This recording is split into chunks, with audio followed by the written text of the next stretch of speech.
Hello and welcome to Tokyo Inklings. My name is CY. You can find me on my website at tokyostationpens.com, on Instagram and TikTok at Tokyo Station Pens, and on Twitter at Tokyo Station MNH. And my name is Jacob. I'm a food fan on Instagram and on Twitter, and have a blog at foodfan.com. And today we have Frank from Narwhal. Frank? Hello, everybody. My name is Frank Zan, and I'm the co-founder of Narwhal Pens. And you can find Narwhal Pens on Instagram at Narwhal Pens. That's our Instagram, or narwhalpens.com. That's our website.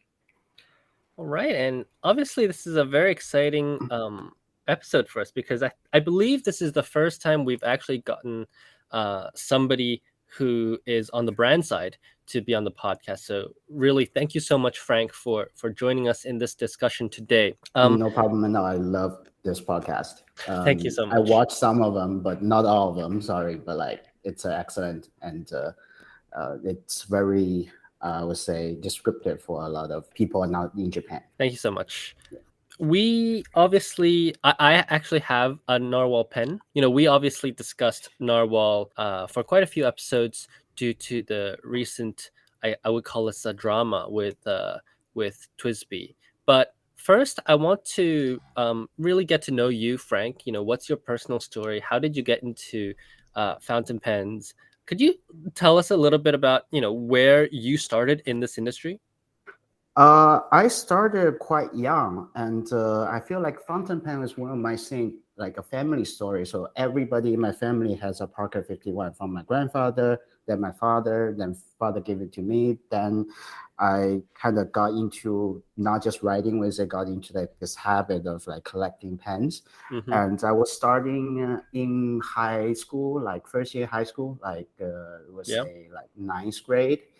For people not in US, it's like ninth grade, about 15 years old, started collecting some cheaper pens. Then got this opportunity to connect with one of the manufacturers in China. Then I was kind of like a summer intern for a summer. Then we started with a high school friend of mine. We started a brand because we feel like there are some missing opportunity in the market, and also a lot of things we want to buy, we're not able to afford. So that's we can go into detail later. Yeah. So I'm curious, when you started, you mentioned that your family has, I guess, a culture of using fountain pens, and you mentioned also that you started collecting a bit. What were some of the pens that you had around you? And by the way, was this in China or was this somewhere else? That was in US already. Okay. I was using fountain pen when I was growing up, like elementary school in China. Then we moved to US, so that kind of changed a little bit. Pens I had around me, I had quite a lot Parker 51s. So from the start, I was those hooded nib fan, and I really like the Parker 51. It's kind of runs through the family. That's one pen, and I have quite a few Parker because that's kind of the brand we knew as we grew up. And then I got my prize pen, the Mont Blanc, and I still have it with me. That's one pen I would never trade it or do anything with it. It's like one pen been with me since my school years. Other than that, most of my pen are piston fillers. So hence we kind of create a brand around that. That's kind of my pen story. A lot of piston filler, like Mont Blanc. I had Aurora. I have let me think. There are so many of them in my binder. So just forgive me. Let me think for a little bit. I actually quite enjoy the Pilot a lot. It's just an everyday writing pen. That's kind of my collection. And now I'm getting into more high-end stuff, but Yeah, and then you said that you managed to find this internship with a pen manufacturer. How did you manage to do that? Was it through your personal connections, or you just looked? It was like a group chat, and this guy joined. It's like by luck, I would say. Just like we kind of click and connected. So it's not something I actively looked. It's just some opportunity present itself. And how old were you when you were working? That was my last summer in high school. So it was 18. It was 18. Okay. Yeah.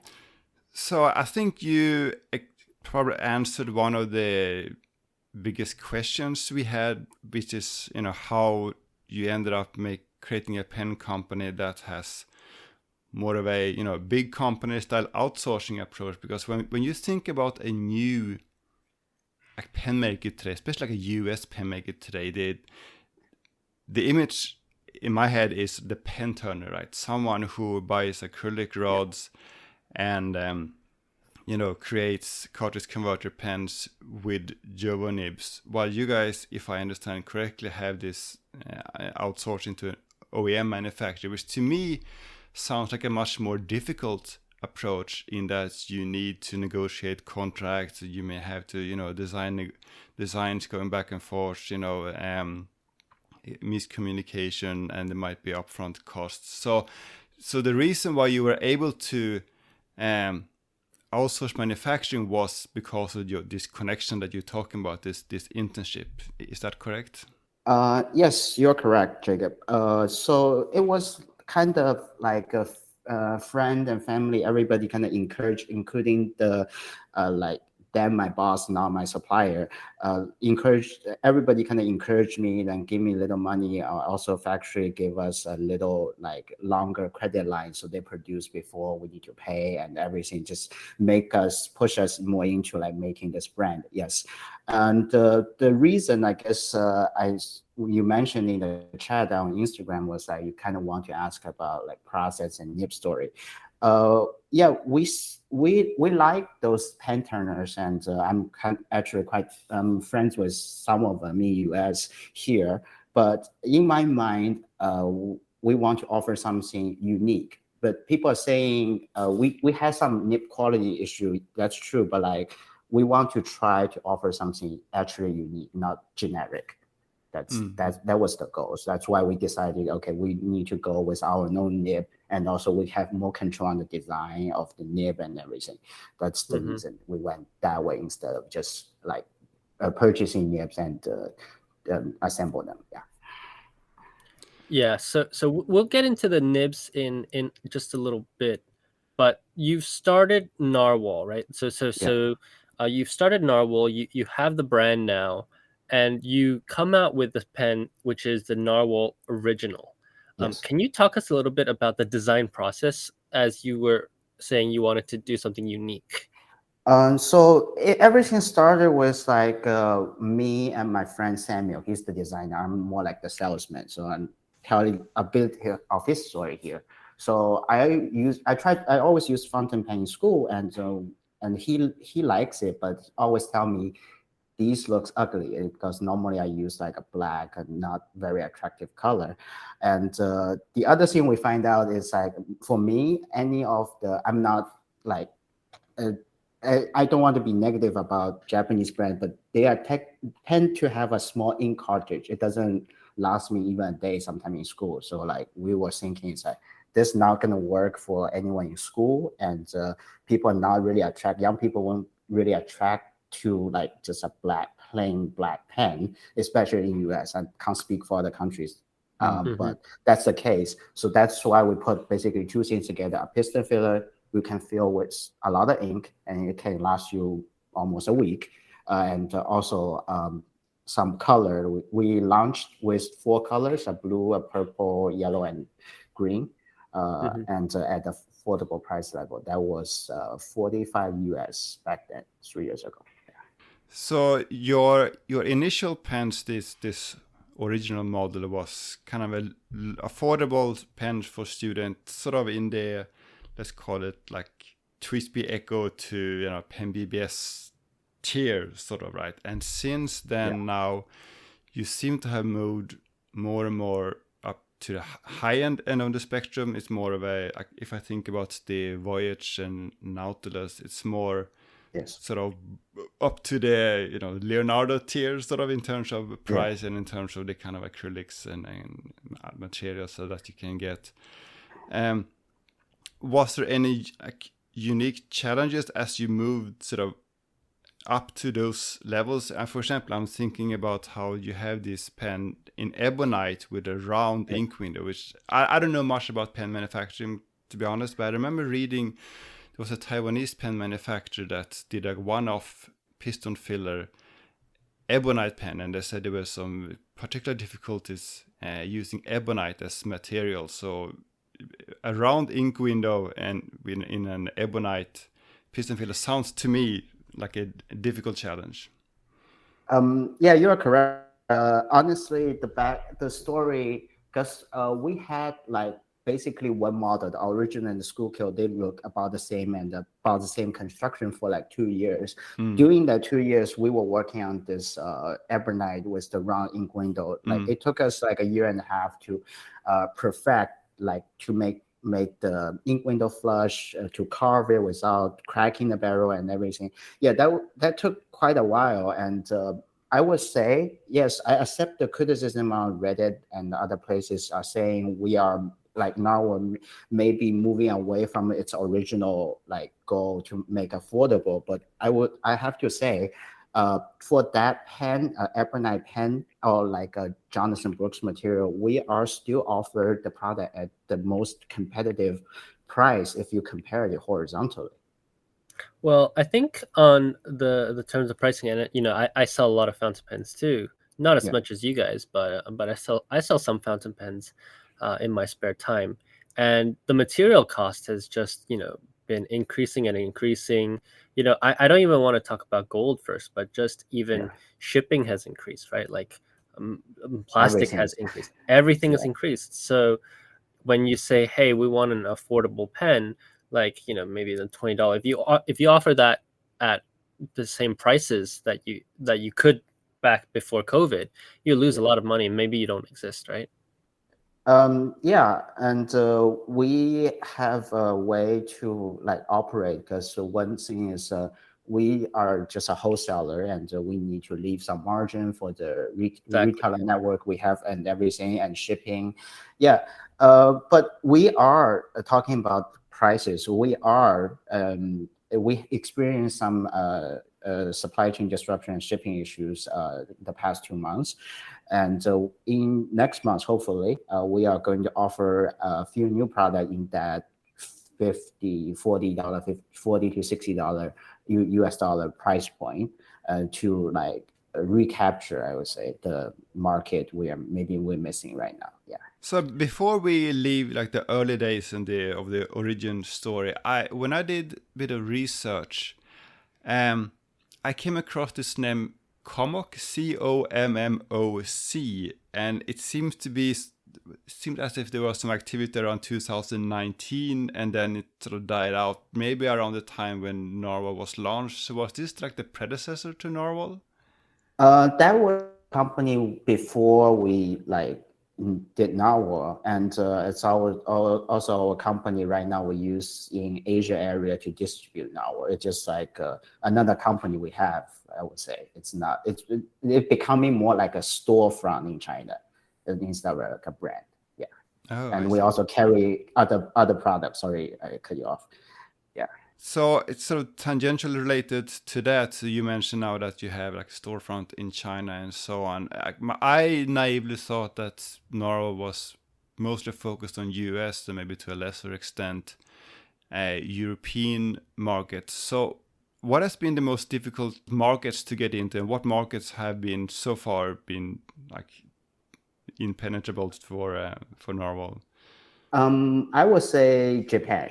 I guess one of my motive to talk to you guys is about like we truly want to move into Japanese market, but like that one thing I don't speak the language. The other thing is I don't know the way around and things. So that's one of the market we have yet sold a single pen to, I would say. So I can hear CY taking notes right now. Yeah, that's one thing we tried in the past, and it seems to never work. I don't know why. Maybe I don't know. Maybe you guys can tell me that I'm not the expert in Japanese market here.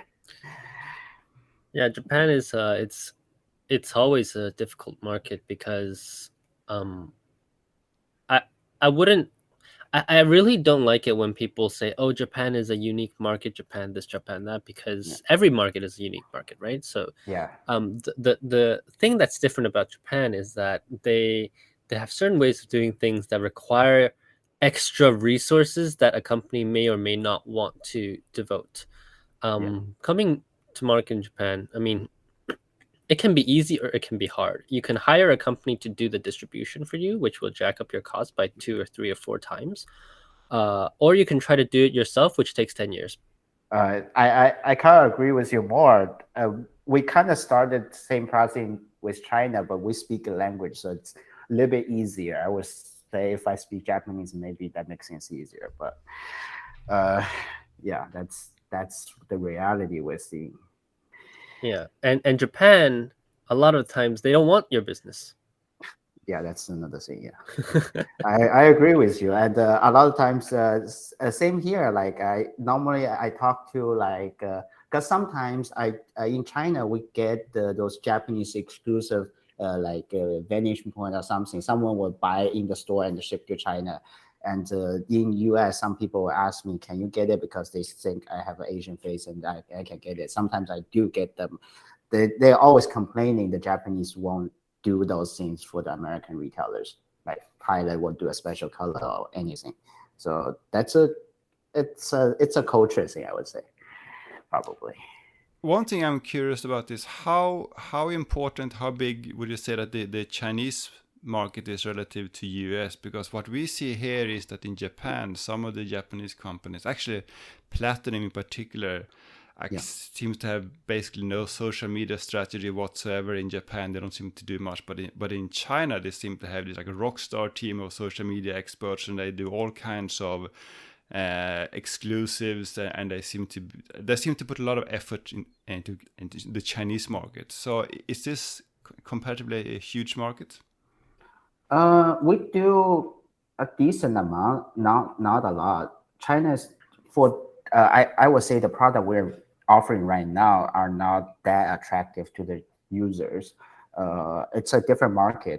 People don't really care about color there. Only thing people care about is how fine your fine is. Oh, That really? seems like yeah, that seems like the only thing they care about. How fine is your extra fine is or something.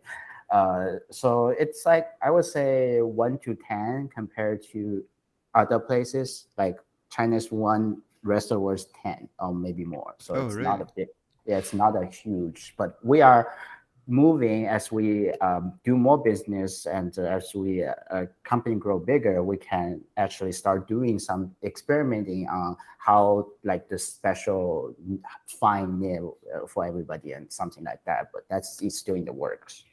Yeah, I know a guy who can do a really fine nib. But can he do like 5,000? That's the Yeah, thing, you that know. Yeah. he cannot do 5,000 right now. Maybe in the future he can do 5,000. So Yeah. one question about the Chinese market and how that is evolving. Like when I got into fountain pens, my like, the Chinese pens I saw at the time, I'm thinking about the Heroes and Jinhouse. They were pretty much always like metal pens or black pens usually, or like brass, very heavy, and they all look kind of the same.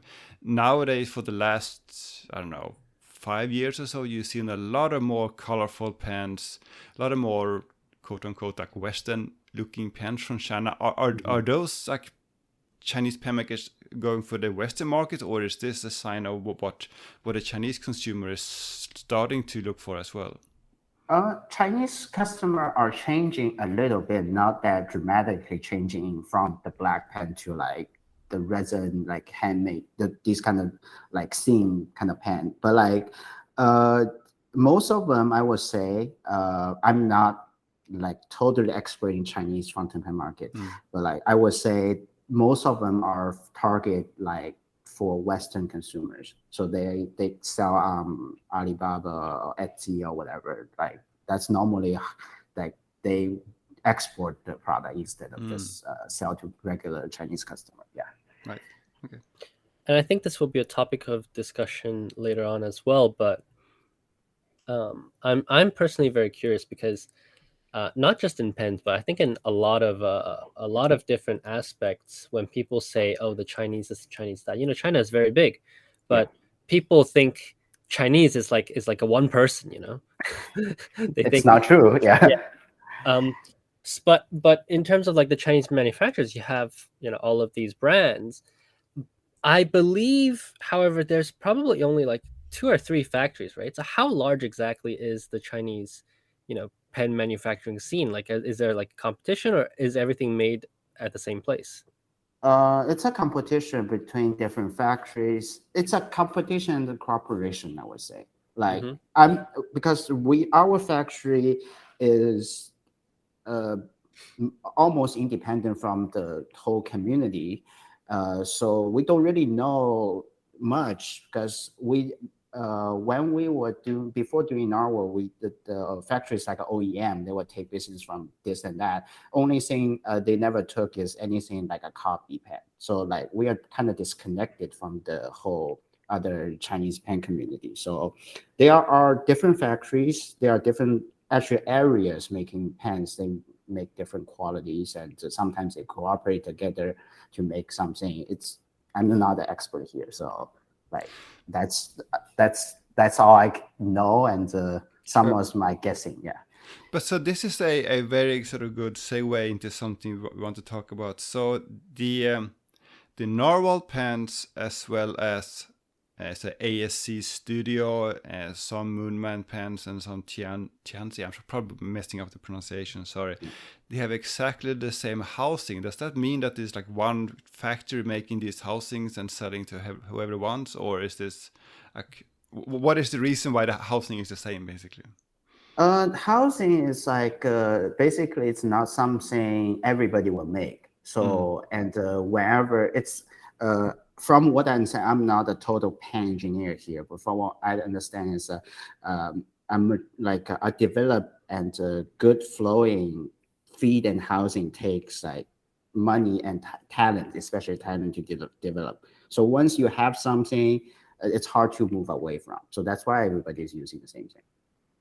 And then, when you came out on the market, I know that there was a big splash because you claimed to have an in-house nib. And Yes. I was speaking to several shopkeepers, and obviously we're seeing this pen with the same housing as Moonman and some other brands. Um, I want to ask, what is your definition of in-house? Uh, it's not. I'm gonna be honest. It's not totally in-house design. We didn't design that one, but we did design a new one. So it's gonna come out very soon. In-house is we make it in-house. We don't outsource.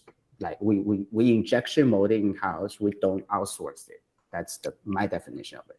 But then the nib, when you say in-house, it means it's in, because you're not making the pens in My basement, California or no. wherever, right? Yeah, no. Like Yeah. there's a factory who's making the pens, and then they're making other pens for other people as well, right?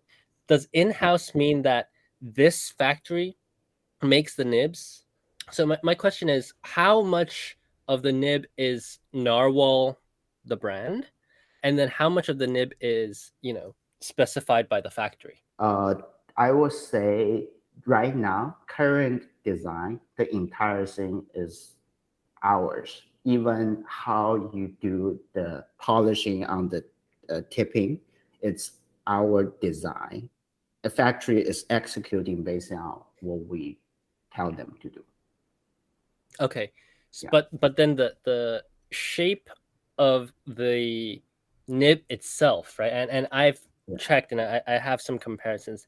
The shape itself, if I'm understanding correctly, the shape itself is a kind of a generic shape from the factory. You have Yeah. a unique stamping, Yes. and then on top of that, you have some specifications on the tipping. And also on the flow channel and all those technical details. Yes.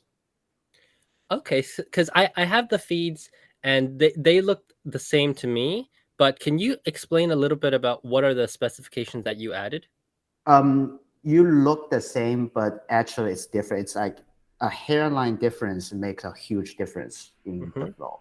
That's what I can tell you. Like the channel, how deep the channel is, and just the stuff you can't tell by just looking at it. You have to like get a really precise measurement of it. And the other thing is the treatment on the feed is different. I can't go into specific, but like every like pen maker, I would say, has a different treatment of their requirement of the feed before they put it on the nib, like what kind of solution it goes through. So make it different. Okay, I'm happy with that answer. Yeah. So you know how like Apple products like, on the back of like an iPhone, I think it says like designed in California, made in China. This is sort of the same thing going on here, I guess.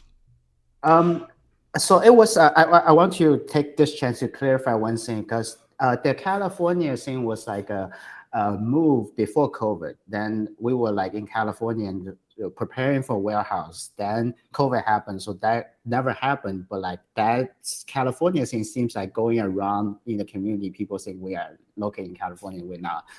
We actually have our warehouse just outside New York City. Well, so what I got California from was that I was trying to find out where Narwhal was based. So I Googled and like the two first hits, I think both said California. So Oh, it's just some. It's a like internet memory lingering around. I would say. I see. I Yeah. see. But one thing, I mean, maybe related to this design, I'm not sure if you have an answer to this, but one thing I'm wondering, sometimes you see, you know, one pen maker comes up with a certain design, and then someone else, another pen maker comes up with a very, very similar design, like shortly after. How common do you think is it that, you know, you create your own custom design and you ask a manufacturer to manufacture that, but then they lend that design to other companies as well? Does that happen, or is that just very rare? That happens to. I would say. I'm talking about experience from Chinese factory here. It's like typically it happens to like cheaper product, like our knotless design. I don't see anybody copy that anytime soon. Like even they want to, it's not something that easy. It's not, and also don't ask me how we did it, but like I'm not gonna say that. Trade secret, sure. Yeah. So that's what I'm saying. But like, but down the line, pen is a pen. Like, you can't move away from certain elements. So I guess like, would you say if we're talking a copy thing, like would you say like Sailor copy Mont Blanc? Like, it's a pen, it's a pen. Like, you can't make that much difference. But like we are keep trying to offer new things, but sometimes we don't achieve this effect we want. Yeah.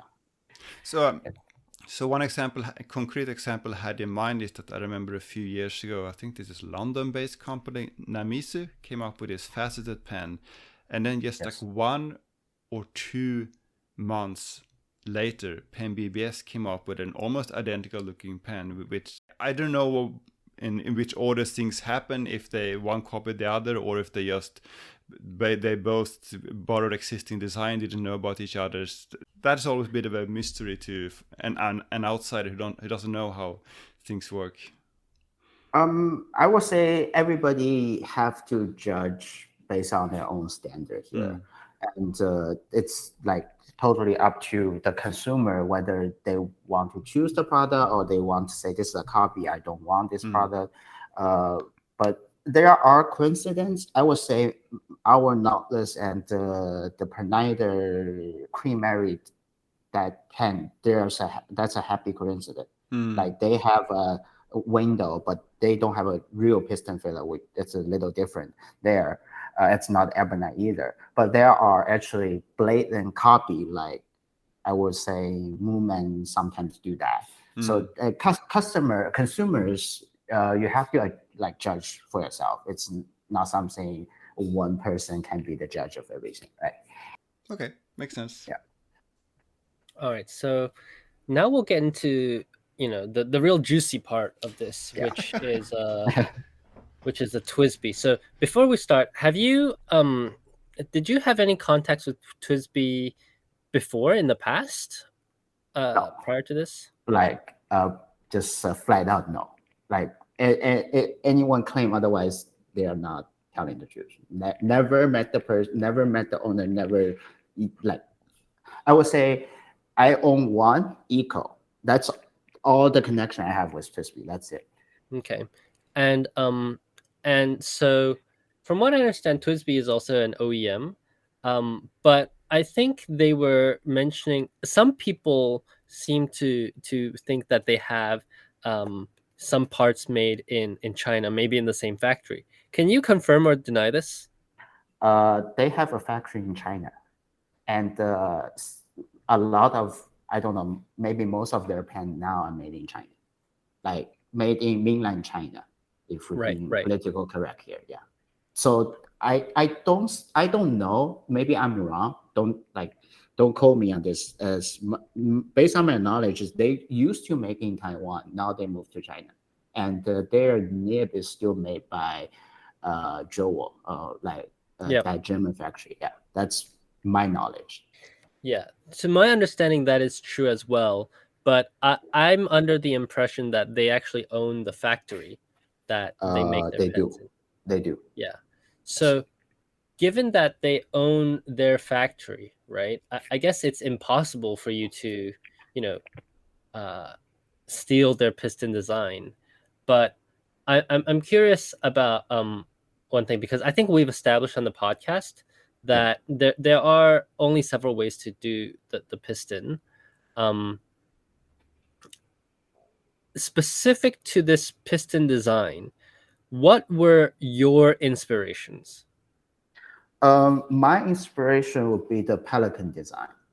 Yeah, I would say the same as Twisby. So uh, this is a simpler design with less parts than the Aurora Mont Blanc, the other design. Let's call the other design. So like you have the Pelican design on the market, which has one connector, the metal or plastic, whatever, the piece you screw your piston, your blank cap on, and your piston move inside.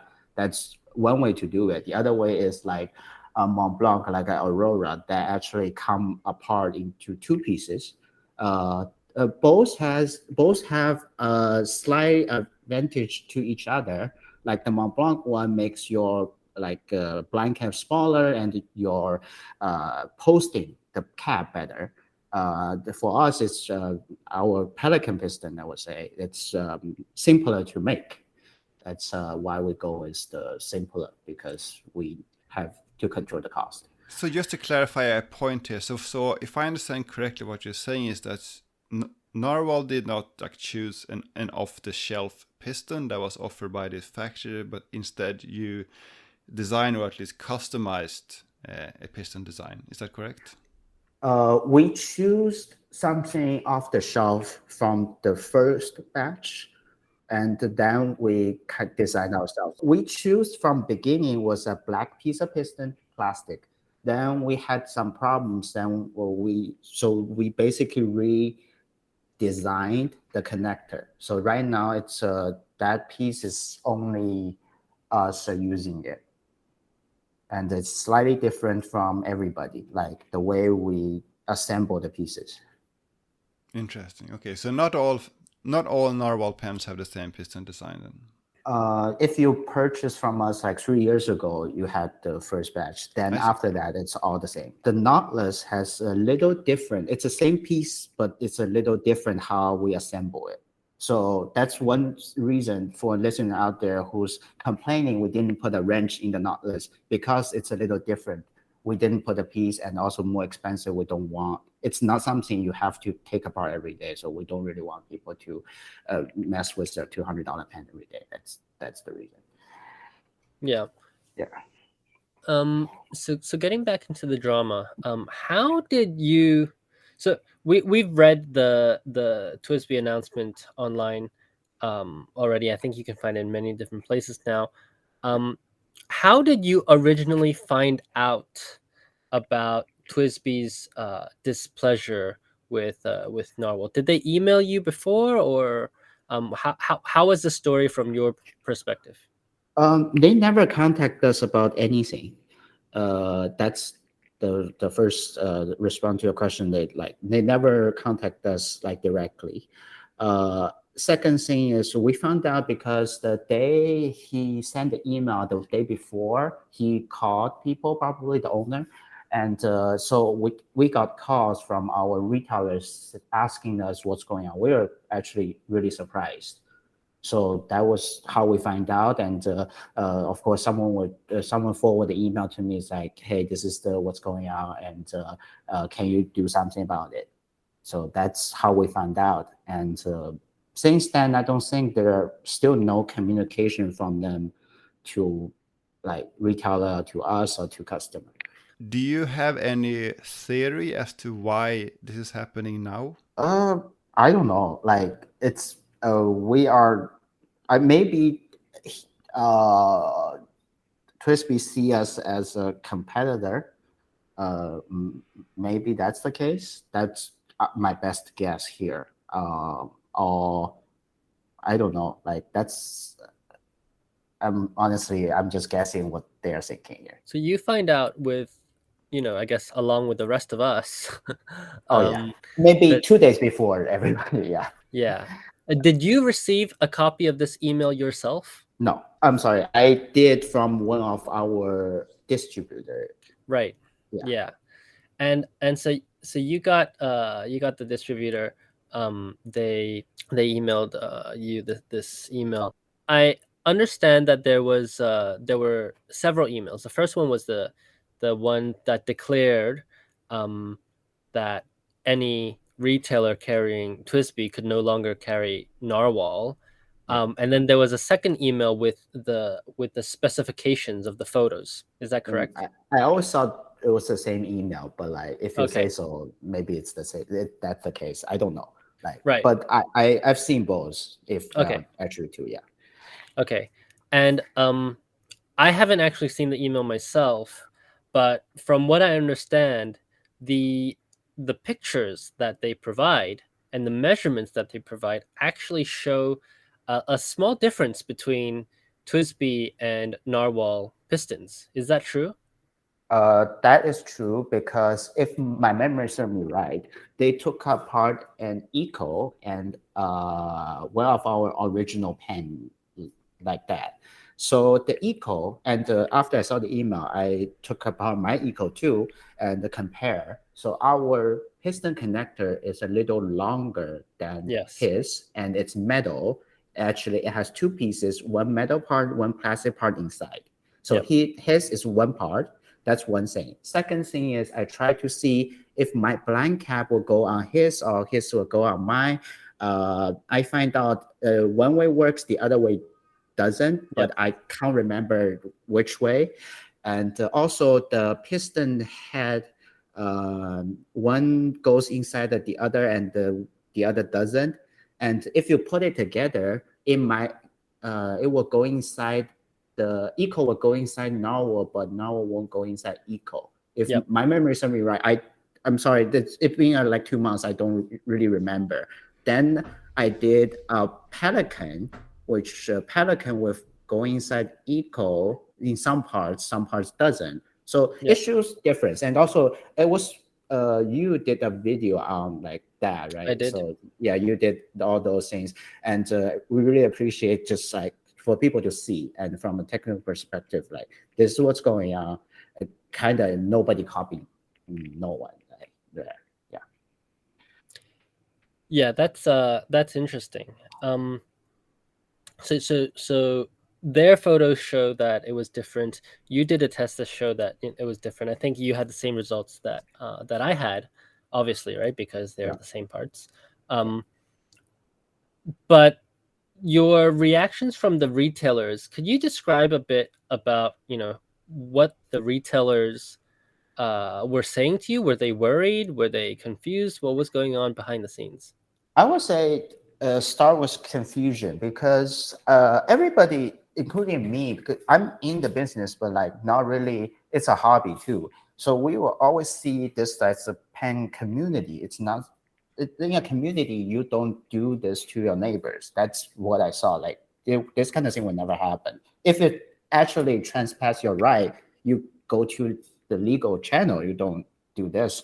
So it was confusion from start, and there were kind of fear because people afraid of losing money, and then there are partings with us. There are company partying with Twisby.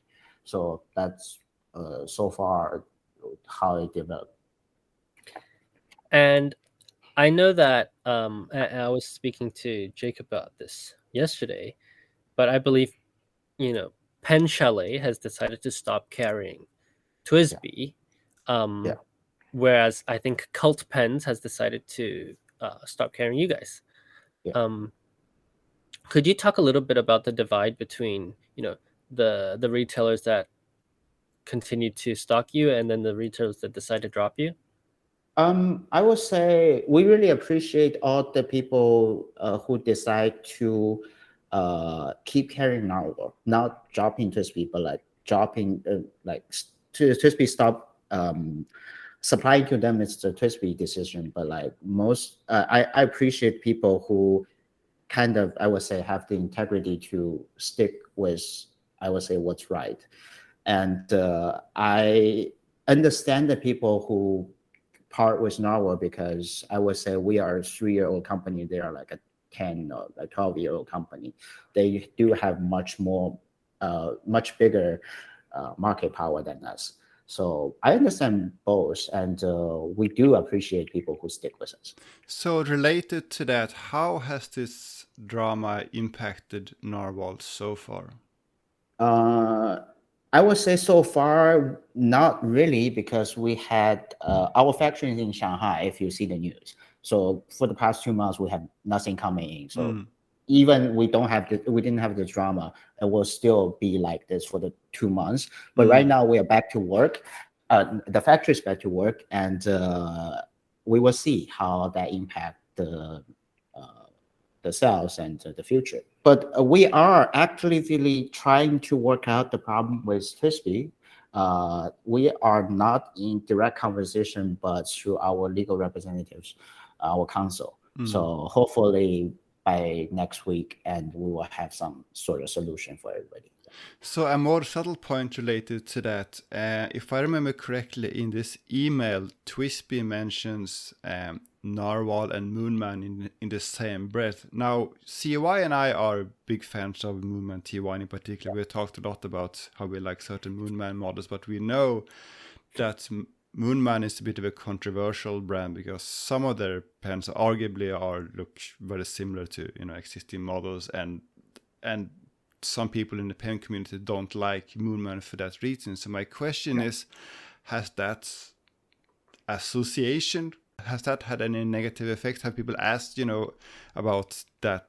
Is there any relation here, or has that not been an issue at all?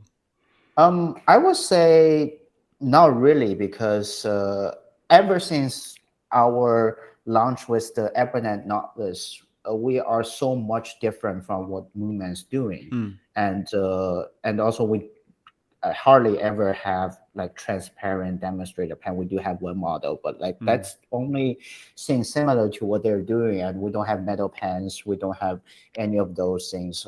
So I don't see people associate us with them at all here. Maybe if you're in different kind of circle than the circle I'm traveling with. So I don't see that happening here. Yeah. Okay. Do we have more to say about the drama, or do we want to move on to softer topics? I'm curious about, just ending this. I don't know how much of your distribution network that you lost, but do you see this as an opportunity, or do you see this as a setback? I see. As I would say, we see as a company, me and my partner, we see this as a opportunity to actually put our name, because his email put our name out there for people who don't know us. So it's a good opportunity for us to get people to know us, and also I see from the public opinion side, Twisby is losing this PR war. Like I would say, because almost everything I see there, people are either just like people are like, we will stop buying Twisby because of this, or like I would like to try one now, or never heard this brand before. So that's an opportunity for us. But right now, the only problem for us is to have the stock, because we are running very, very low on everything right now. So I would like to move on to a more an easier topic, which is the future of Narwhal. So I'm not going to ask you to reveal any upcoming unannounced pens, but what I'm wondering is, in terms of pen materials, nib materials, filling systems, nib grinds, is there anything in particular that you want to do that you haven't been able to do yet? What is on your wish list, your own personal wish list for Narwhal? My personal wish list is first gold nib. That's been my, like, I would say my dream for the last 3 years, to have one on Narwhal that actually writes very good, and produced by us, designed by us. Same goal for the feeder. So supposedly this month, if nothing, no disruption, we're supposed to have a gold nib with an ebonite feeder, the totally designed by us. On the market, but right now you see the problem, and we are pushing that back a little bit. Probably for the listener out there in US, if you go to DC Pen Show, that's the time we will launch this new next step for us. And still, if you compare it horizontally to other gold nibs, I would say we will price it very reasonable. So assuming that the gold nib has been in the works for a while, has the increase in gold prices become a big problem for you as you move forward on this project? Or well, I wish we bought gold before COVID, but like I can't complain too much. Back then we were little, we didn't even know the like above $200 price point, So it did affect in the calculation, but we won't pass down too much to the consumer. That's the goal. So we got it at the sweet spot, I would say, this year. We bought the gold at the okay price this year. So it's difficult, but it won't affect the price a lot here. So in terms of nib grinds, I think you have like fine, medium, broad, and double broad. We've started to see recently pen makers both in China and in the West offering more sort of bespoke nib options. Is there anything that you hope that Narwhal will eventually be able to offer? We work with nib grinding artists in China. We offer once architect nib, more like a naga token, like like a sailor nib, with a special pen we made with goldspot.com in the US. We wish we can have that more available, more of our model, or at least become a standard on limited edition. But it's a hand grind. It takes time. So we will see. That's something I can't promise to anybody yet. What about more like filling systems? So, I mean, I think I was just reading, there's this book by Tsunami-san about the history of Japanese fountain pens, and I saw that at one point or throughout history, Pilot has had, I think, 12 different filling systems, and many of them are no longer, well, most of them are no longer being used. Are there any filling systems that are not widely used today that you would want to like revive and add to Narwhal's lineup? For the brand, we always want to do the snorkel filling by Schaefer, but we don't want to entrench on any pattern there. That would look really like a narwhal, like a real narwhal when you have the straw coming out. That's one of my dreams, but I don't know that. I've never checked the pattern or anything. We've been enough mess with the piston filler. I don't want to like trip over that. But like that's one thing I think it will fit the brand. That's I'm gonna say that it's one of my things. I want to put that on the market again. Also, we tried the converter with our Key West, but it wasn't really widely accepted. I would say people do associate with us with a big ink capacity. We are developing something using like a similar principle to vacuum. Hopefully, you can have you will see that pen like later this year, or early next year. But other than that, I don't see a lot of piston and a lot of fillers being practical. So we don't want to put out some product that's not very practical in use, or it will fall apart very soon, like the old vacuum or those with a rubber suck in it. That's normal. That's not good. It's just simply not good. I won't put that kind of product on the market. Yeah. I'm curious, like when you go and make your new models, especially you mentioned about the gold nib with the ebonite feed. I think we're seeing this as a trend in China right now, actually, right?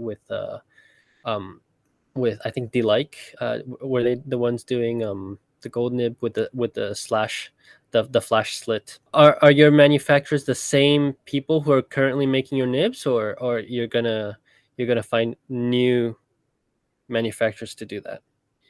I'm not gonna find new manufacturer. We're gonna stick with the people we know, and we've tried a few things, and we are not going to try those like flush or any crazy Yeah. things. We want to make something reliable that Yeah. works, and if anyone wants to like modify it to a flex nib, they can. Something like that. Something simple, something reliable, like a Pilot 74, I would say.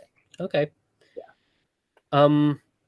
All right. So before we end this section, anything that you want to tell our listeners, your fans, about the future of Narwhal? I would say just like follow us on social media for the latest update, and hopefully we will be back on like schedule to launch pens very soon. And no matter what you think about this crispy drama, it's ultimately it's your decision to go with whatever decision you want. And we are not trying to push any story here. Yeah. So just one last thing before we move on from this. So before we are accused of presenting like one side of this story, I have reached out to Twisby I think 3 times so far, both the Taiwan office and the US office, and so far haven't heard anything back. But we're more than open to have Twisby on the podcast or getting a statement from them if they're willing to. Yeah, it'll be definitely fun to hear them as well, and maybe on a third episode we'll have both of you on the podcast together. Well, I would love that. I like the tough question so far. This is the toughest podcast I've been on with fountain pen people, but I really like you pushing like a transparency here. Yeah. And we are looking forward to a hooded narwhal pen. I see it. Okay. All right. So to end off the episode, I want to just talk very quickly about this new Pilot 742 S nib. So Frank, you mentioned you're kind of a Pilot fan yourself, right? Yes. Have you heard of this S nib? Okay. Again, I'm not in the Japanese market. I feel like you guys always have the first-hand information before everybody, like way before everybody.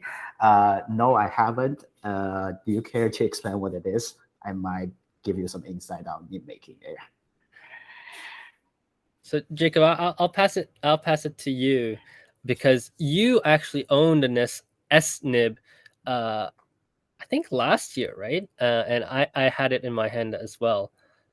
Yes, so I think it was back at episode 35, so like July last year.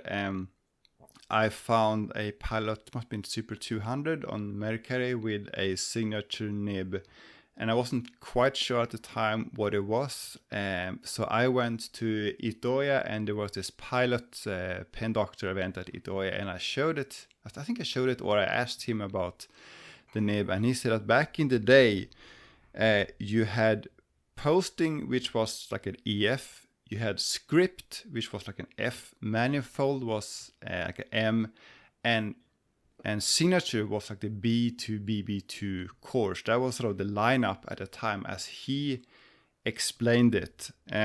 But obviously today most of those nibs are no longer in production. But I'm looking right now at again Tsunami-san's book about the fountain pen history of Japan, and I see this chart with posting, falcon, manifold. But here you have both course and signature, and as far as I can tell from this diagram, the signature is not quite as broad as the course, and it seems to be a little bit more stub-like. But the signature nib that I have, it's more of a zoom-like. So I'm not sure if mine was ground, but it looks like the signature nib of the past was sort of a stub-like broad, and now they seem to have brought that back. So just to mark the significance of this, it's been 18 years since they introduced a new nib to the lineup. So that's a that's a long time. 18 years is a long time to not do anything with the nibs. But we've done a different podcast episode on just how much variety Pilot has when it comes to the nibs. So they've added the 16th stock nib now. I had the opportunity to go into the store to check out the signature nib, and I remarked, "Hey, so what's the difference between the signature nib and the course nib?" And to be honest, the staff didn't really know either. All they knew was that it kind of wrote more thin on the horizontal and more broad on the vertical. And so, as you said, they kind of compared it to the stub nib. Mm. And I had the opportunity to look at this nib under the loop. And what I found was very interesting. So you mentioned that your old one was more like a zoom. Yeah. And I would say, yes, it is actually very much similar to what a zoom should have been according to Nagahara-san. Remember, we had this conversation with Nagahara-san where he was complaining about the modern zoom nibs. Yeah, he was about to quit Sailor. Yeah. Disagreements about the zoom grind. Yes. But it's sloped upwards, and then at the top you have a broad horizontal, I guess, cut that is almost like a zoom, but then cut off even more aggressively so that you can make a horizontal line. If you don't mind me just Go ahead. adding something here, I've tried to Google it in the past 5 minutes, didn't get any results. So I'm gonna work off my imagination here. From your description, Jacob, it sounds like it's just like a stub, very narrow stub, probably 0.7 stub with a tipping that cuts off at the top. Am I describing it correctly? I'll send you a photo. Oh, okay. So it kind of looks like this. I sent you a photo on Instagram. Okay, let me see. Yeah, I haven't tried the new one in person yet. I'm going to go to Madison tomorrow and pick one up. But from the photos I've seen, it looks like not quite stub, like somewhere in between stub and a round. And of course, yeah. Okay, give me a second. It's definitely a very interesting grind. And I did try to do some signature style writing. I'll say this is very suitable for fast writing in Latin characters, but probably not the best for Asian characters. I would say if they make the downstroke a little more pointy, it's almost like your Naganagatogi nib. If like make it more like a triangle instead of just like a ball right here. Yeah. So right? It's definitely a mix. Yeah. Yeah, it's a pretty interesting nib, and I would say it's really similar. I'm gonna talk about Narwhal here. It's pretty similar with our try for the double broad, but our failed attempt to try the double broad.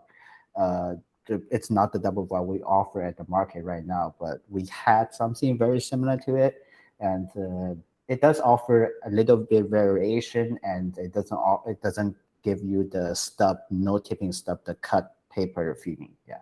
Yep. But also, I'm gonna say probably we're not gonna see this in America. It's okay. I will bring some over this summer when I go. So All right. if you're at the DC or SF Pen show, I will have some. All right. Okay.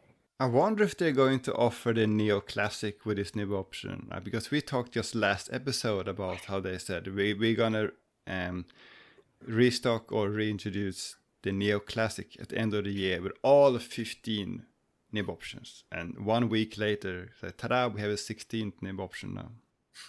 Yeah, that's right. And I was wondering that as well, because it seems so, I don't know, maybe this was, not well thought out of, but it seems so weird that they would come out with the 16th option after this Juchukai, like ordering session for, marketing blitz for this all 15 option on this awesome pen. I'm sure they're going to get questions for sure. This will be something people want. Yeah. I had the opportunity to try it, but I was not smart enough to buy it on the spot, so I'll go back and buy it as well. Yeah, we have to talk about it more in next episode when we have done more extensive testing, I guess. But it's very. Clearly something is happening now with Pilot. They have done more stuff this year than we've seen from them in a long time now. They're rediscovering that they're a fountain pen maker. Yeah, that's right. I feel like they do have this trend start to adopt a little more color into their lineup. The standard, not not Mickey art, but like you see in America, we get the 912 with 4 new colors, and in Japan you get the vanishing point in 4 new resin color, right? So I see the trend. They are slowly getting the trend too. Yeah, I agree. Do we have any other topics or comments that we wanna say before we close out the episode? I don't think I have any. I'm done. Happy. Frank, anything else you want to add? I'm good. I just really want to thank you both for hosting this, and for the brand to have a platform when we have drama. Yeah, I mean, we're happy to, our perspective is we just want to know what happened, and we're not necessarily taking sides, but we love hearing from people who are, in the scene, from behind the scenes actually. So we are super happy to have you here as well, Frank. And yeah, thank you for making time for this. I'm sure I will see you very soon this summer, since I'll be going to the US. But otherwise, we'll keep talking. Anyways, this has been the episode. My name is CY. You can find me on my website at tokyostationpens.com, on Instagram and TikTok at tokyostationpens, and on Twitter at tokyostationmnh. And my name is Jacob. I'm foodafan on Instagram and on Twitter, and have a blog at foodafan.com. And my name is Frank. We are Narwhal Pens. You can find us in Narwhal Pens on Instagram or narwhalpens.com on the website. All right, thanks so much. See you guys next time. Bye-bye. Bye-bye.